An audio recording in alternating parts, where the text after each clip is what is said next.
What's up everyone, it's Nintendork with another video, and today I'm going to be sharing with you guys some of the things I've been collecting over the past few months. I did one of these videos not too long ago, and you know, I'm constantly adding things to my collection, so I figured it'd be cool to just kind of like share with you guys the things that I find. Obviously it's not going to be like everything I've added, and I collect more than just like Nintendo and video game stuff, so I'm not even really going to include any of that.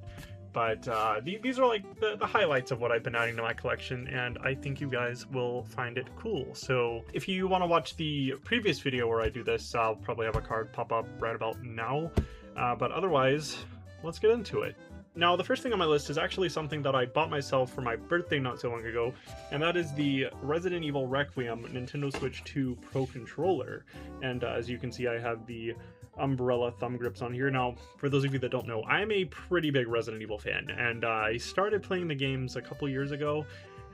I just started messing with them because, you know, I had never played them before, and I was slowly getting into horror.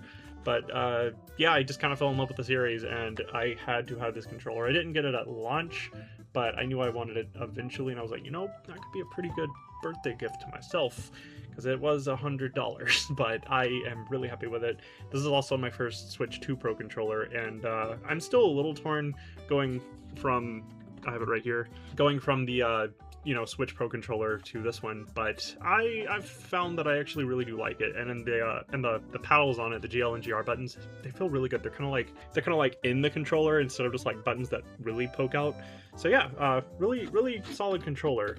I'm a little jealous and I have a little bit of FOMO because I know there's like an exclusive one in Japan that says Biohazard on it, but yeah, I like the controller. It's the first thing on my list. Anyway, let's move on. So you're actually looking at the next thing on my list, and that is this Oshawott Squishmallow that I also got for my birthday. This was a gift from my really good friend Jerome. Jerome, you're a goat. I love and appreciate you out here. But yeah, it's from the Pokemon Center. You can see the Pokeball in the back. I didn't even realize this guy had released yet, and I opened the box and I was like, man, there's no way. So yeah, I really appreciate Oshawott back here. So yeah, second thing on my list, he is adorable. Oshawott is best boy, always and forever. So alright, so I've got a few games here, and I was going to do these all individually, but to save time, I'm just going to just show you all pretty much right here what all they are. First up, we've got Yoshi and the Mysterious Book. I've been playing this game. I have a review on it that I just uploaded, and I know Star Fox will be releasing soon.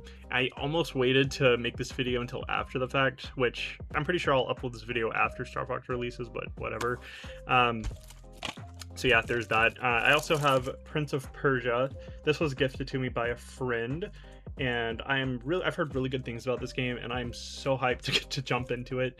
I know it's not a Nintendo game. I do have a PS5, so yeah, Prince of Persia: The Lost Crown. I've never played it, heard good things about it. Can't wait to jump into it.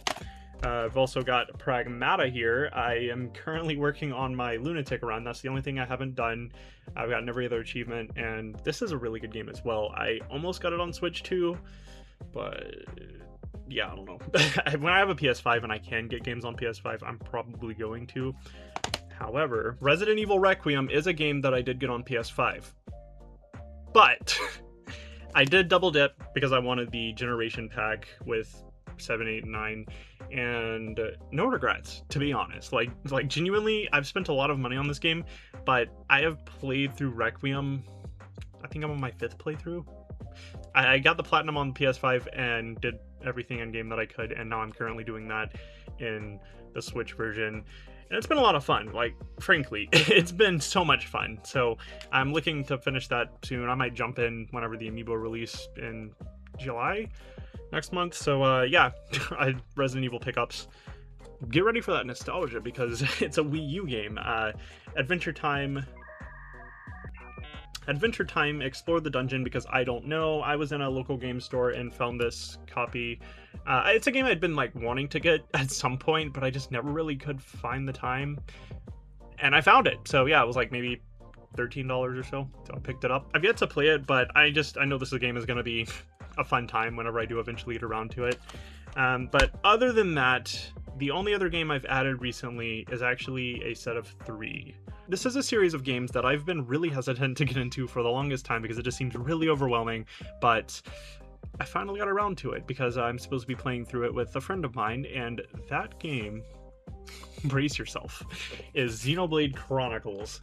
So I found this on eBay for like 130, but it wasn't just this. It obviously had the first game, but it also had Xenoblade Chronicles 2 and Xenoblade Chronicles 3. So I've got the whole trilogy now. I don't have Xenoblade X, and I know Genesis just got announced, so I've got a lot of Xenoblade to catch up on, but I started playing through the Definitive Edition, and I got the Switch 2 upgrade for it, and it's, you know how, like, obviously those of you that have played through Xenoblade before probably know what I'm talking about, but like, you know how when you're playing a game for the first time and you can like start to feel that like weird feeling when you start falling in love with it?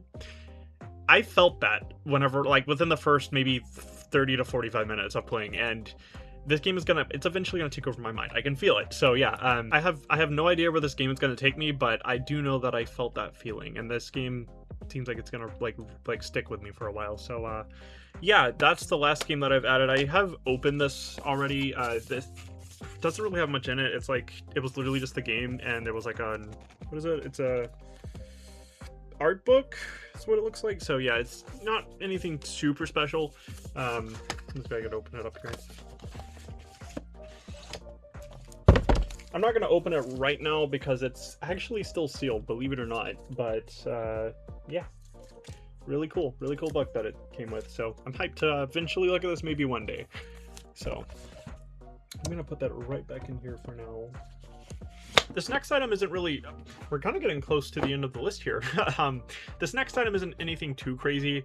It's just something I saw the other day when I was out and about running errands. I'd been seeing this online for a little bit, and it was something I debated, but whenever I saw it in person, I was like, yeah, I think I'm gonna pick that up. It's nothing too crazy, but as you can see, it is the Tomb Raider 30th anniversary Lara Croft polygonal Funko Pop. And yeah, so I am also a pretty decent Tomb Raider fan. I'm really hyped for the Legacy of the Tomb Raider coming out in 2027, I think is when it got slated for.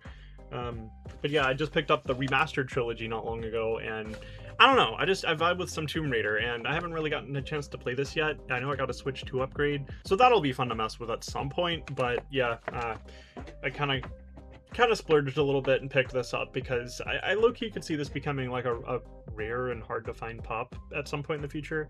I don't even know if I'll unbox this, to be honest, but she'll just sit on my shelf and look cool. So yeah. All right, so the last thing that I have to show you is actually something that I imported from Japan through PlayAsia. They were doing a sale not too long ago. So that is actually an amiibo, the Rudy amiibo from Monster Hunter Stories 3. However, I also have the Ratha amiibo, but I couldn't just stop there.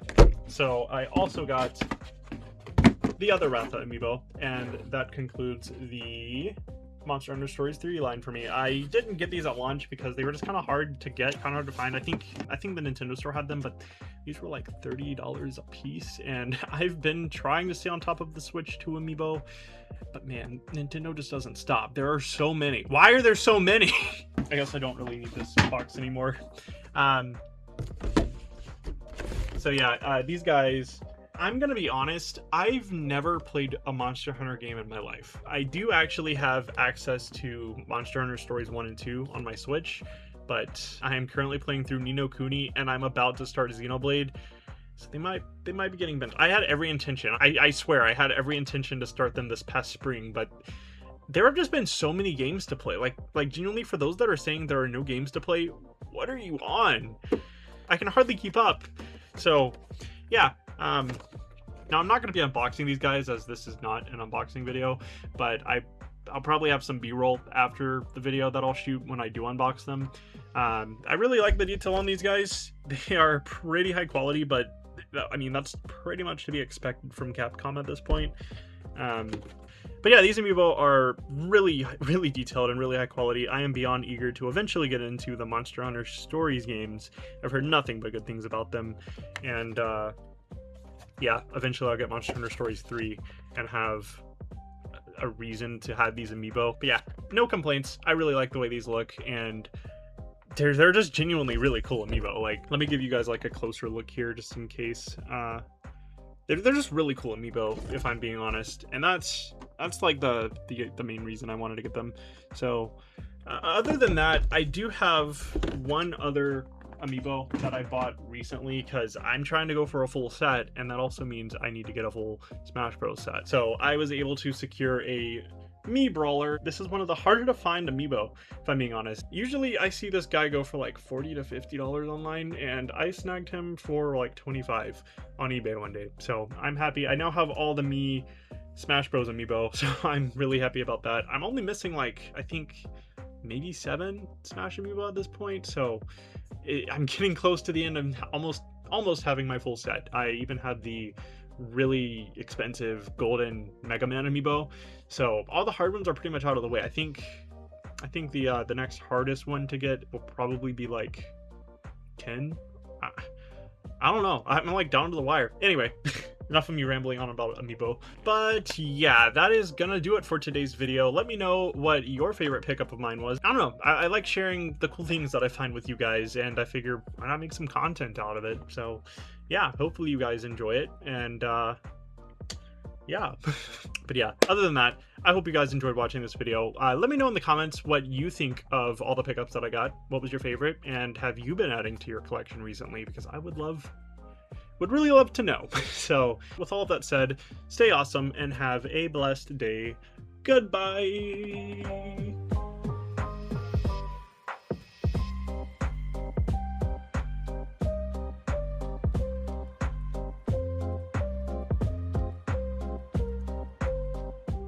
Now I'm not going to be unboxing these videos in this. Okay.